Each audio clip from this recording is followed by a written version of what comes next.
पालकमंत्री पदाच्या शर्यतीतून भाजपाचं वर्चस्व, शिवसेना राष्ट्रवादीच्या काही मंत्र्यांना वगळले. भाजपाकडे 20 मंत्री असून शिंदेकडे 13 तर अजित पवार गटाचे 9 मंत्री. मंत्रिमंडळातील 4 कॅबिनेटसह 2 राज्यमंत्र्यांकडे कुठल्याही जिल्ह्याचे पालकमंत्री पद नाही.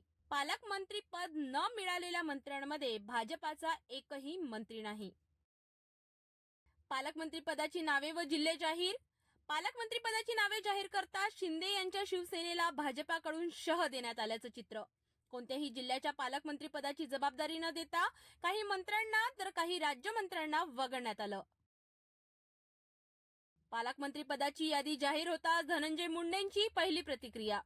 बीड जिल्ह्याच्या पालकमंत्र्यांचे नाव जाहीर झाल्यानंतर धनंजय मुंडे यांनी समाज माध्यमांवर लिहिली मोठी पोस्ट. उपमुख्यमंत्री अजित पवार यांचे अभिनंदन करत मीच मला कोणत्याही जिल्ह्याचे पालकमंत्री पद नको अशी विनंती केली असल्याचे केले स्पष्टीकरण.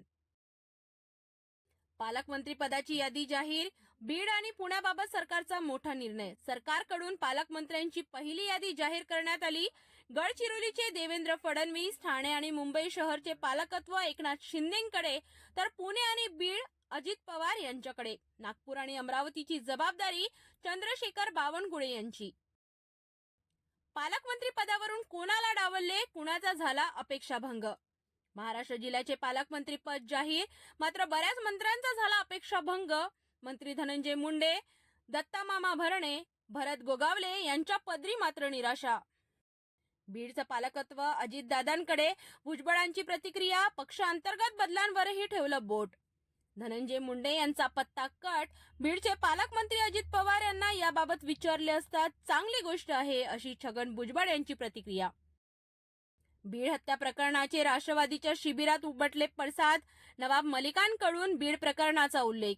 राष्ट्रवादी काँग्रेस पक्षाच्या अधिवेशनाच्या पहिल्या दिवशी नवाब मलिक यांच्याकडून बीड प्रकरणाचा उल्लेख. राज्यातील एका जिल्ह्यात सुरू असलेल्या प्रकारामुळे राज्यभर पक्ष आणि पक्ष नेतृत्व यांची बदनामी. या प्रकरणी लवकरात लवकर पक्ष नेतृत्व यांनी पक्षाच्या हिताचा विचार करता निर्णय घ्यावा. आगामी निवडणुकांसाठी अशा प्रकारची बदनामी होणं पक्ष हिताचं नाही, नवाब मलिक यांचं वक्तव्य. छगन भुजबळांची नाराजी कायम. मंत्रिमंडळात वर्णी न लागल्यामुळे उघडपणे नाराजी व्यक्त करणारे राष्ट्रवादीचे ज्येष्ठ नेते छगन भुजबळ यांनी पुन्हा एकदा व्यक्त केली नाराजी. शिर्डीत सुरू असलेल्या पक्षाच्या अधिवेशनाला भुजबळांनी लावली हजेरी, मात्र तब्येतीचे कारण सांगून अवघ्या 2 तासात गेले परतून. अजितदादांकडे पालकमंत्रीपद जाणे हा कोणता दैवी संकेत म्हणावा, सुषमा अंधारेंची पोस्ट व्हायरल. बीड जिल्ह्याचे पालकमंत्रीपद अजित पवार यांच्याकडे सोपवण्यात आले.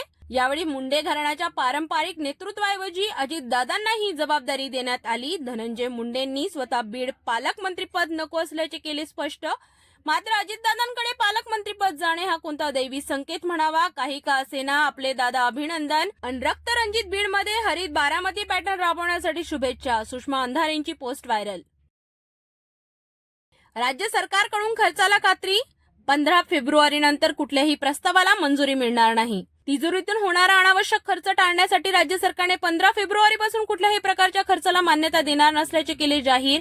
विविध विभागांकडून अर्थसंकल्प वर्षाच्या शेवटच्या 3 महिन्यांमध्ये मोठ्या प्रमाणावर खर्च होत असल्याचे लक्षात येताच घेण्यात आला निर्णय.